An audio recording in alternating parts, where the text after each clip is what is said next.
Hello everyone, it's Seth the Programmer. So today we're going to be talking about One Punch Man Saitama. So Saitama is far stronger than we ever imagined he would actually be.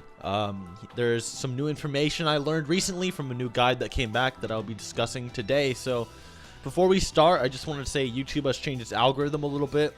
So if you've seen my content before, you like my stuff, but you never subscribe, please consider subscribing. You know, I always, provide legitimate content. I always put a lot of effort and thought into my work. So I'd appreciate it if you'd subscribe. You don't have to, but if you enjoy my content, you've seen me before, I'd really appreciate it. Today's video was actually help made by Geekdom 101. I was Skyping with him, and he got a special offer from Viz, who gave him like a free One Punch Man Blu-ray to review and stuff.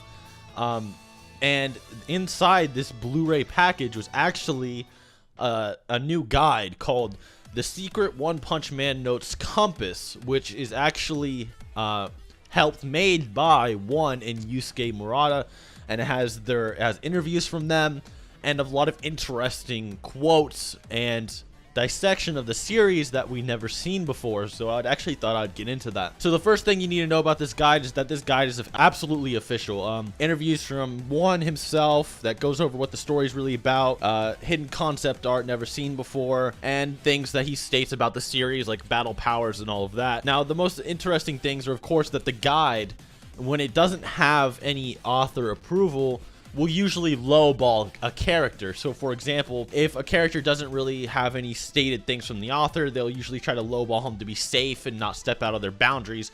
Like for example, they say Genos can easily destroy a building, right? They say Genos could easily destroy buildings even though he's destroyed entire mountains before, but they're trying not to step out of their boundaries. However, when the author does give his input on what an ability should be capable of, they do in fact state how strong they will be. So for example, when they talk about Lord Boros, and by the way, there's no actual page numbers in this, so I can't give you a page number. We thought Lord Boros, his strongest attack was a Planet Buster because, okay, the name of the attack was Planet Buster Roar Cannon. There's a guidebook that came out that said, oh, he could either destroy the surface or the entire planet of the Earth with his attack. And then the anime said, I'll just destroy you with this entire planet. And we thought that was it. That was the limit of Boros' power. However, we actually learned something much different about Boros. Now, the interesting thing about Boros is that Boros is actually a Planet Buster, not in his third and final form, which the guide actually refers to third form or meteoric burst, but he's actually a Planet Buster in his restricted armored form. I'm going to read you an insert for this. Boros is the leader of Dark Matter, the private band that controls all of outer space. His species fought and won the battles for survival on its homeworld, a planet with the harshest of environments, and they claim to possess the greatest in regenerative powers. Boros himself boasts abnormally superior physical attributes even for his species, along with latent energy so powerful that it can blast away entire planets.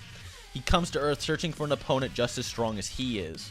Now this is referring to his restricted state, and it even gives a quote of his restricted state and the picture of his restricted state right next to it. And then on the next page it goes over more details of his second form. And by the way, destroying planets means he can destroy planets much larger than Earth, because Earth is actually unnaturally small for a planet and it's terrestrial. So his second form says, the set of armor which was used to seal in my immeasurable, irresistible power has now been broken. The function of the armor Boros wears is to limit his spectacular power, not protect him. His armor cast off and his true strength revealed. The dominator of the universe attacks Saitama. Now you can imply that this is the latent energy he was talking about from the first insert, which is fine. Either way, his first or second form is actually a Planet Buster. Now, the third form is where it gets very interesting. Meteoric Burst is Boros' ultimate ability, one that takes his body's energy and transforms it into an overpowering kinetic force. When released, his speed and power goes beyond the physical limits of what any living being can endure. Even Saitama is sort of clobbered. So this is interesting because this in itself implies that Boros is actually limitless. So what there is in One Punch Man is that every being has a limit. So when Boros uses the meteoric burst, he goes beyond the limits of any creature in existence. So you cannot reach Boros' power through training. It is completely limitless. So that means that Boros is somewhat on the same page as Saitama, which is why the guide actually goes into the strongest versus the strongest, a battle of titans that finally moves beyond one punch. It even exaggerates the point, Saitama has been able to defeat even his strongest enemies with a single punch, but things are different this time around. The most interesting part is, of course, the last panel, which says, Saitama finally unleashes his trump card, a serious punch. The counter Boros' ultimate collapsing star roaring cannon, which is formidable enough to obliterate a star. Saitama resorts to his serious punch. Up until now, he won his battle with his hallmark one punch.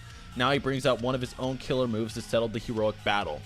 So not only does this confirm Boros is a fucking beast, and he's like tens of thousands of times stronger than what we thought, but it also confirms that Boros is also completely beyond the limitations of normal beings, and that Saitama actually had to fight him seriously. So this could mean in itself that Saitama is absolutely monstrous in strength compared to what we said. A lot of people, unless you believe Saitama is a gag character that can one-shot everything, but for us that are a little bit more skeptical, we thought that Saitama was at bare minimum multi-planetary because Boros was at least a planet buster and Saitama was probably suppressed. Now it's looking more like Saitama is more like multi-star to solar system level using this guide. And this guide is, of course, official by Viz and One interviews. And also, I wanted to explain why Saitama was capable of defeating Boros despite both of them just simply being beyond the limits of mortals or, you know, normal beings. And that's because Yusuke has actually come out in a stream and has admitted that Saitama actually still trains, which is very interesting. Now, if you don't believe that, that's still okay, because Saitama, even after going bald and losing his limitations, still actually trained. There's pictures or scenes of him training while he's bald, so he's actually trained beyond just losing his limitations, which would explain why just losing your limitations like Boros wasn't enough to win their battle.